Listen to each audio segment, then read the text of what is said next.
महात्मा गांधी, जिनका नाम सुनते ही मन में सादगी का दीप जल उठता है। आंखों के सामने उभरती है वो तस्वीर जहां चरखा घूमता है और आत्मनिर्भर भारत का सपना आकार लेता है। उनके आदर्श सिर्फ इतिहास के पन्नों तक सीमित नहीं है, बल्कि आज भी वे हर भारतीय के दिल में प्रेरणा का स्रोत बने हुए हैं। आज भी गांधी जी के कई सपने अधूरे हैं, लेकिन उन सपनों को जीवंत करने वाले भी आज हमारे बीच हैं। सत्य और अहिंसा के आदर्श हो, राष्ट्र आराधना का संकल्प हो, गरीब और वंचित की सेवा में नारायण सेवा देखने का भाव हो, तो बापू की प्रेरणा हम अपने भीतर स्पष्ट रूप से अनुभव कर सकते हैं। मैं पूज्य बापू के चरणों में नमन करता हूं, उन्हें श्रद्धांजलि देता हूं। आइए जानते हैं कि नरेंद्र मोदी कैसे महात्मा गांधी के आदर्शों पर चलते हुए उनके सपने को पूरा कर रहे हैं।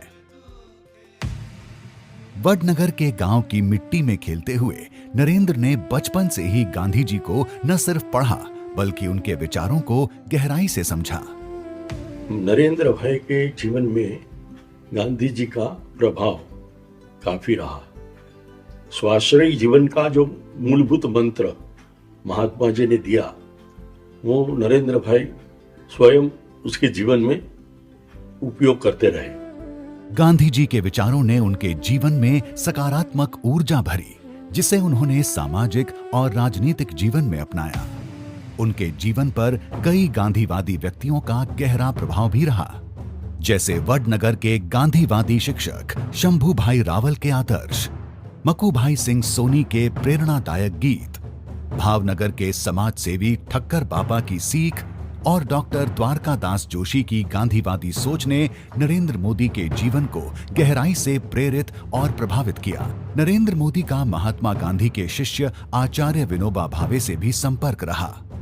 विनोबा भावे ने नरेंद्र मोदी के प्रति गहरी आत्मीयता और स्नेह भावना दिखाई। 60 के दशक में गुजरात में गौरक्षा आंदोलन की अगुवाई करते हुए उनके गांव के गांधीवादी अनशन पर बैठे। उन्हें देखकर नरेंद्र मोदी के हृदय में देश, धर्म और संस्कृति के प्रति ऐसा प्रेम उमड़ा कि वे स्वयं भी उनके साथ अनशन पर बैठ गए। जब वे अपने युवा अवस्था में आरएसएस प्रचारक के तौर पर जगन्नाथ मंदिर परिसर में रहने लगे थे, तब उन्होंने गांधी जी की प्रेरणा से मंदिर और आसपास के गांव में सफाई अभियान चलाया। नरेंद्र भाई मंदिर परिसर में ही एक रूम है, उसमें रहते थे। जैसे उन दिनों है ना, ग्राम सफाई अभियान का एक समय चला था, तो उसमें जो भी गांव पसंद होता था, उसमें हम लोग को ये सिखलाया जाता था कि गांव की सफाई हमें नहीं करनी है, हमें उनको सिखलाना, हमको उनको काम करने के लिए बाध्य करना है कि वो अपने घर को, अपने गांव को कैसे साफ सफाई रखेंगे। हम तो एक दिन में करके चले आएंगे, फिर बाकी के दिनों में क्या। संघ में शिविरों में नरेंद्र मोदी गांधी जी का प्रिय गीत वैष्णव जन तो तेने कहिए कई बार वर्ग गीत के तौर पर करवाते थे। जब वो गुजरात बीजेपी के महामंत्री बने, तो मुझे बापू को जो पसंद है, वैष्णव जन तो तेने रे कहिए ते पीड़ पराई जाने रे। वैष्णव जन का डेफिनेशन क्या है, वो उस भजन में बहुत अच्छे से वो समझाने की कोशिश। उस पूरे भजन को लेके पूरे गुजरात के कार्यकर्ताओं को समझाने का अगर किसी ने शुरुआती दौरे में उन्होंने एक महामंत्री के रूप में जो प्रयास किया है, अद्भुत है। गांधी जी की विरासत को विश्व स्तर पर स्थापित करने की नरेंद्र मोदी की दूरदृष्टि और समर्पण से जुड़ा एक रोचक किस्सा पूर्व प्रधानमंत्री भारत रत्न अटल बिहारी वाजपेयी के मीडिया सलाहकार अशोक टंडन भी बताते हैं। प्रधानमंत्री अटल जी दक्षिण अफ्रीका की यात्रा पर जाने वाले थे, तो नरेंद्र भाई ने कहा कि अटल जी को एक सुझाव दिया जाए कि वो गुजरात की मिट्टी कलश में लेकर जाएं और वहां पर क्योंकि कार्यक्रम में अटल जी ने उस स्थान पर भी जाना था जहां पर रेलवे के डिब्बे से गांधी जी को सामान के साथ बाहर फेंक दिया गया था। जब नरेंद्र मोदी गुजरात के चुनाव जीते, उसके बाद वे गांधी जी का आशीर्वाद लेने उनके जन्म स्थल कीर्ति मंदिर पोरबंदर पहुंचे। मुख्यमंत्री बनने के बाद उन्होंने गांधी जी के मूल्य और सिद्धांतों को अपने प्रशासनिक कार्यों में उतारा। और गांधी जी से जुड़े ऐतिहासिक स्थलों का पुनर्विकास और सौंदर्यीकरण कर उन्हें सम्मानित किया। नरेंद्र मोदी का कहना है, हम आधुनिकता की ओर बढ़ें, पर हमारी जड़ें हमें हमेशा अपनी परंपराओं से जोड़े रखें। यही उनकी सोच थी जब उन्होंने मेट्रो परियोजना के दौरान साबरमती आश्रम की पवित्रता बनाए रखने की पहल की। मेट्रो मैन पद्मश्री ई श्रीधरन ने स्वयं प्रधानमंत्री की इस दूरदर्शिता की सराहना की। The most important thing is the Sabarmati ashram. Our original proposal was taking the metro line in front of Sabarmati station, and metro line was elevated that time. He said no.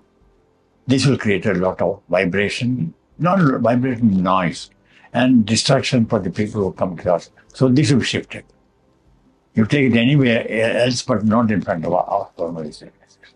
That was his idea, and we did it. उन्होंने सक्रिय रूप से योजना प्रक्रिया में भाग लिया और यह सुनिश्चित किया कि मेट्रो स्टेशन के निर्माण से आश्रम और उसके आगंतुकों की शांति प्रभावित न हो। भारत के प्रधानमंत्री बनने के बाद नरेंद्र मोदी ने साबरमती आश्रम की विशेषता से पूरी दुनिया का परिचय कराया। साबरमती आश्रम है, महात्मा गांधी ने अपनी सिग्नेचर से 160 एकड़ जमीन खरीदी थी। मोदी जी को कोई कहने के लिए नहीं गए थे, लेकिन उनके दिमाग में था गांधी आश्रम है, उसको डिफेस करके नहीं, रिस्टोर करके महात्मा जी के समय का आश्रम फिर से बनाना चाहिए। आसपास की जमीन ले लेकर वर्ल्ड क्लास जो गांधी का स्थान है, तो ये वर्ल्ड क्लास बनने के लिए जा रहा है। उन्होंने 2014 में चीनी राष्ट्रपति शी जिनपिंग, 2017 में जापानी प्रधानमंत्री शिंजो आबे, 2018 में इजरायली प्रधानमंत्री नेतन्याहू और 2020 में अमेरिकी राष्ट्रपति ट्रंप को आश्रम की आध्यात्मिकता और गांधी जी के विचारों से अवगत कराया। साबरमती आश्रम हमारी सांस्कृतिक धरोहर और स्वतंत्रता संग्राम की आत्मा है। इसी सोच के साथ 12 मार्च 2024 को मोदी जी ने महात्मा गांधी साबरमती आश्रम पुनर्विकास परियोजना का शिलान्यास किया, जिसमें 1200 करोड़ रुपए से इसकी सुविधाओं को सुदृढ़ कर एक विश्व स्तरीय अनुभव तैयार किया जाएगा। इसी कड़ी में कोचरब आश्रम की बात करें तो यही वो जगह थी जहां से गांधी जी ने अपने विचारों की मशाल जलाई। प्रधानमंत्री मोदी ने 2024 में पुनर्निर्मित कोचरब आश्रम का उद्घाटन किया और गांधी आश्रम स्मारक के मास्टर प्लान की शुरुआत की। 1915 में महात्मा गांधी ने सत्याग्रह आश्रम की स्थापना की थी। यह सत्याग्रह आश्रम उपेक्षित दशा में था, तो माननीय प्रधानमंत्री जी को नोटिस पे लाया गया और प्रधानमंत्री जी की दीर्घ दृष्टि की वजह से यह सत्याग्रह आश्रम का जीर्णोद्धार हुआ है। यहाँ पर आपको महात्मा गांधी और कस्तूरबा के वाइब्रेशंस फील होंगे। यह अहमदाबाद की एक पहचान है, सत्याग्रह आश्रम कोचरब। 12 मार्च 1930 महात्मा गांधी ने दांडी मार्च की शुरुआत की, जो ब्रिटिश नमक कानून के खिलाफ पहला बड़ा अहिंसक आंदोलन था, जिसने ब्रिटिश साम्राज्य को हिला दिया और भारतीय स्वतंत्रता संग्राम की नींव रखी। 2003 में गुजरात के मुख्यमंत्री के रूप में नरेंद्र मोदी ने दांडी यात्रा को पुनर्जीवित करने की पहल की। दांडी को एक अंतर्राष्ट्रीय पर्यटन स्थल बनाने की दिशा में महत्वपूर्ण कदम उठाए। 2015 में प्रधानमंत्री के तौर पर नरेंद्र मोदी ने दांडी कुटीर संग्रहालय का उद्घाटन किया और 2019 में दांडी नवसारी में नेशनल सॉल्ट सत्याग्रह मेमोरियल को राष्ट्र को समर्पित किया। मुझे पूछा कि कौन से गांव से हो, तो मैंने कहा ओरिजिनली मैं दांडी का हूँ। मोदी जी ने बोला दांडी में क्या है अभी, और मैंने कहा कि साहब वहाँ कोई सैफी विला है, ये गांधी जी की प्रतिमा के कारण नमक उन्होंने उठाया था, वो उसके सिवा कुछ है ही नहीं दांडी में। और मोदी जी ने स्पष्ट बात की थी कि ऐसा कुछ होना चाहिए कि पूरे दुनिया के लोग दांडी में आके देखे, और ऐसा दांडी बनवाना चाहता उस जब प्रधानमंत्री हुए मोदी जी, और 2019 में ये साकार हुआ। भारत की आजादी के 75 साल पूरे होने पर पीएम मोदी ने आजादी का अमृत महोत्सव के तहत साबरमती आश्रम से दांडी तक 241 मील की ऐतिहासिक पदयात्रा को दांडी मार्च की 91वीं वर्षगांठ पर हरी झंडी दी। इस अभूतपूर्व यात्रा में जहां जहां गांधी जी रुके थे, नरेंद्र मोदी ने वहां वहां लोगों के ठहरने और रुकने की व्यवस्था करवाई, ताकि लोग उन गौरव के पलों को और भी करीब से महसूस कर सकें। और अब बात करते हैं महात्मा मंदिर की। जब नरेंद्र मोदी गुजरात के मुख्यमंत्री थे, तो गुजरात के स्थापना दिवस 1 मई 2010 को उन्होंने गांधीनगर में इसका शिलान्यास किया था। इस दौरान एक टाइम कैप्सूल भी महात्मा मंदिर में रखा गया था, जिसमें गुजरात की 1 मई 1960 से अब तक की यात्रा को संजोया गया था। उन्होंने एक दिन ऐसे ही बैठे थे तो कहा कि भाई हमारी राजधानी जो है गुजरात की वो गांधीनगर, लेकिन गांधी के नाम पर यहाँ कुछ है नहीं, तो हम यहाँ क्या कर सकते हैं कि जो गांधी की याद भी दिलावे, जनता के लिए उपयोगी भी हो। तो उसमें से बात निकल के आई कि कोई अच्छा कन्वेंशन सेंटर गांधीनगर में नहीं, कि हाँ बिल्कुल गांधीनगर में एक महात्मा मंदिर, महात्मा जी के नाम पे एक अच्छी मल्टी फेसेटेड एक सुविधा खड़ी की जाए। महात्मा मंदिर का निर्माण केवल एक भवन नहीं, बल्कि एक जन आंदोलन बन गया था। इस अद्भुत संरचना के लिए गुजरात के गांव और शहरों के साथ साथ भारत के विभिन्न राज्यों और कई अन्य देशों से मिट्टी और पानी लाकर इसे एक नई पहचान दी गई। 2011 में महात्मा मंदिर के उद्घाटन के बाद यह वाइब्रेंट गुजरात समेत कई बड़े राष्ट्रीय और वैश्विक कार्यक्रम का केंद्र बन गया है। महात्मा मंदिर की नींव में पूरे हिंदुस्तान की नदियों, पूरे हिंदुस्तान के गांव की मिट्टी यहाँ लानी चाहिए। एक भारत श्रेष्ठ भारत जो बात करते हैं हम, तो ये यहाँ से बात शुरू हुई है। एक भारत श्रेष्ठ भारत, पूरे देश की मिट्टी आई, पूरे देश की नदियों का जल आया और उसके ऊपर ये महात्मा मंदिर बना है। समरस ग्राम योजना हो या गरीब कल्याण योजना या हो निर्मल गुजरात अभियान, महात्मा गांधी जी के ग्राम स्वराज और आत्मनिर्भरता के सपने को साकार करने के लिए नरेंद्र मोदी ने गुजरात के मुख्यमंत्री रहते हुए अहम कदम उठाए। प्रधानमंत्री बनने पर उन्होंने स्वच्छ भारत मिशन, आत्मनिर्भर भारत अभियान, सांसद आदर्श ग्राम योजना के जरिए गांधी जी की विचारधारा को नई ऊंचाई दी। गांधी जी स्वच्छता के समर्थक थे। उन्होंने 1916 में बनारस हिंदू विश्वविद्यालय में कहा था, स्वच्छता स्वतंत्रता से भी अधिक महत्वपूर्ण है। इसी सोच को आगे बढ़ाते हुए जब प्रधानमंत्री के तौर पर नरेंद्र मोदी ने देश की बागडोर संभाली, तो 2014 में स्वच्छ भारत मिशन की नींव रखी, जिसने देश को स्वच्छता और सम्मान की दिशा में एक अभूतपूर्व परिवर्तन की राह पर ला खड़ा किया। One of the brilliant ideas of Prime Minister Modi was to link the Swachhata program with Gandhi ji. He said, why don't we invoke the spirit of Gandhi ji, but let us bring 20,000 Swachhagrahis together. And this was another term the Prime Minister had himself coined. So the Prime Minister's idea was, let us bring 10,000 village motivators and sanitation workers from across India, and let us get them to share their experiences, inspiring people and motivating them to improve their swachhata and to move towards making their villages open defecation free. Gandhi ji का सबसे बड़ा सपना था ग्राम स्वराज, आत्मनिर्भर गांव। नरेंद्र मोदी ने आत्मनिर्भर भारत और वोकल फॉर लोकल जैसे अभियानों के जरिए इस सोच को वास्तविकता में बदला।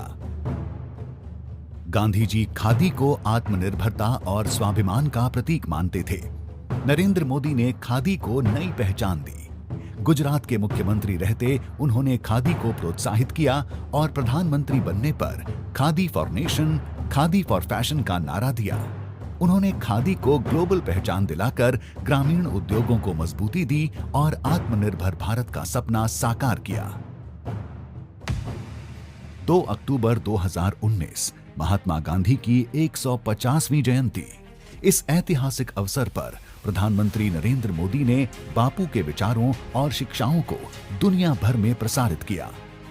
इसकी शुरुआत उनके सिद्धांतों को दर्शाने वाले प्रतीक चिन्ह यानी लोगो के अनावरण से हुई। उनके जीवन, कार्य और पत्रों का डिजिटलीकरण कर सभी तक पहुंचाया गया। महात्मा गांधी के 150 वर्ष का जब उत्सव पूरा भारत मना रहा था, उस समिति में मैं भी था। राष्ट्रपति भवन में उसकी 2 बैठकें हुई और मुझे बड़ी उत्सुकता थी कि हम महात्मा गांधी की स्मृति का उत्सव कैसे मनाएंगे। उसके पहले नरेंद्र भाई ने बड़ा स्पष्ट कर दिया कि मैं यहाँ जितने लोग बैठे हैं और जो मेरे अधिकारी हैं जो इसका कार्यान्वयन करेंगे, उन्हें एक बात कह देना चाहता हूँ कि गांधी जी की स्मृति का ये कार्यक्रम सरकारी बिल्कुल ना हो। ये सिर्फ एक सरकारी उपक्रम है इसलिए हमें करना है, ऐसा नहीं है। महात्मा गांधी के जो जीवन मूल्य हैं वो हमें समाज के अंतिम आदमी तक पहुंचाने हैं। चेंज विद इन अभियान के तहत पीएम मोदी ने फिल्म और टीवी जगत को गांधी जी के विचारों का प्रचार करने का आह्वान किया। वैश्विक स्तर पर प्रतिष्ठित इमारतों पर उनकी तस्वीरें प्रदर्शित हुईं और 150 महान व्यक्तियों ने गांधी एंथोलॉजी के लिए लेख लिखे। स्मारक सिक्के और डाक टिकट जारी कर इतिहास को समृद्ध किया गया। 30 सितंबर 2018 को राजकोट में महात्मा गांधी संग्रहालय का उद्घाटन किया गया। यह वही अल्फ्रेड हाई स्कूल है जहां महात्मा गांधी ने 1887 में अपनी मैट्रिकुलेशन परीक्षा उत्तीर्ण की थी। स्वतंत्रता के बाद इसे मोहनदास गांधी हाई स्कूल के नाम से पुनः नामित किया गया। 2 अक्टूबर 2018 से 2020 तक चले इस उत्सव में गांधी जी के सार्वभौमिक संदेश को पूरे विश्व ने अपनाया। प्रधानमंत्री नरेंद्र मोदी की गांधी जी की शिक्षाओं में गहरी आस्था ने उन्हें दुनिया भर में गांधी जी के सिद्धांतों को फैलाने में मदद की। जब उन्होंने विदेशी धरती पर गांधी जी को नमन किया, तब यह महज एक परंपरा नहीं थी, यह एक सशक्त संदेश था। अहिंसा के मार्ग पर चलने का संदेश, स्वराज की शक्ति को पहचानने का संदेश और मानवता की सेवा का संदेश। चाहे वह G20 का प्रभावशाली मंच हो या संयुक्त राष्ट्र महासभा का बड़ा अवसर, प्रधानमंत्री मोदी ने हर बार गांधी जी की विचारधारा को आगे रखा। G20 आपको पता है कि भारत का सबसे महत्वपूर्ण अंतर्राष्ट्रीय इवेंट है, तो इस अवसर पर सबसे प्रभावी हेड्स ऑफ स्टेट और गवर्नमेंट भारत आए थे। तो पीएम साहब ने कहा कि गांधी जी की समाधि में ज़रूर इवेंट होना चाहिए और राजघाट में सभी हेड्स ऑफ स्टेट और गवर्नमेंट, हालांकि आपको शायद याद होगा उस दिन बारिश हो रही थी सुबह, फिर भी हेड्स ऑफ स्टेट और गवर्नमेंट वहाँ गए और वहाँ पे सभी ने एक मैसेजिंग किया और पीएम साहब ने सभी को एक हाथ से बनी हुई खादी अंगरखा भी प्रेजेंट किया। उनकी यह प्रतिबद्धता दुनिया के लिए एक निमंत्रण बन गई, एक ऐसा निमंत्रण जो कहता है, आइए हम मिलकर गांधी जी के मूल्यों पर आधारित एक शांतिपूर्ण और समृद्ध भविष्य की ओर कदम बढ़ाएं। महात्मा गांधी भारत की आजादी की लड़ाई के केंद्र बिंदु थे। गांधी जी का ये विजन आज भारत के सामने बड़ी चुनौतियों के समाधान का बड़ा माध्यम बन रहा है। जनता अब इन अभियानों का नेतृत्व खुद कर रही है। गांधी जी के विचार आज भी धड़कते हैं, हर गांव, हर शहर, हर मन में। नरेंद्र मोदी ने गांधी जी की विरासत को सहेजने और उसे जन जन तक पहुंचाने के लिए अनथक प्रयास किए हैं। आज वे उनकी विचारधारा के सशक्त दूत बनकर दुनिया को यह दिखा रहे हैं कि गांधी केवल भारत के नहीं, बल्कि पूरी मानवता के हैं।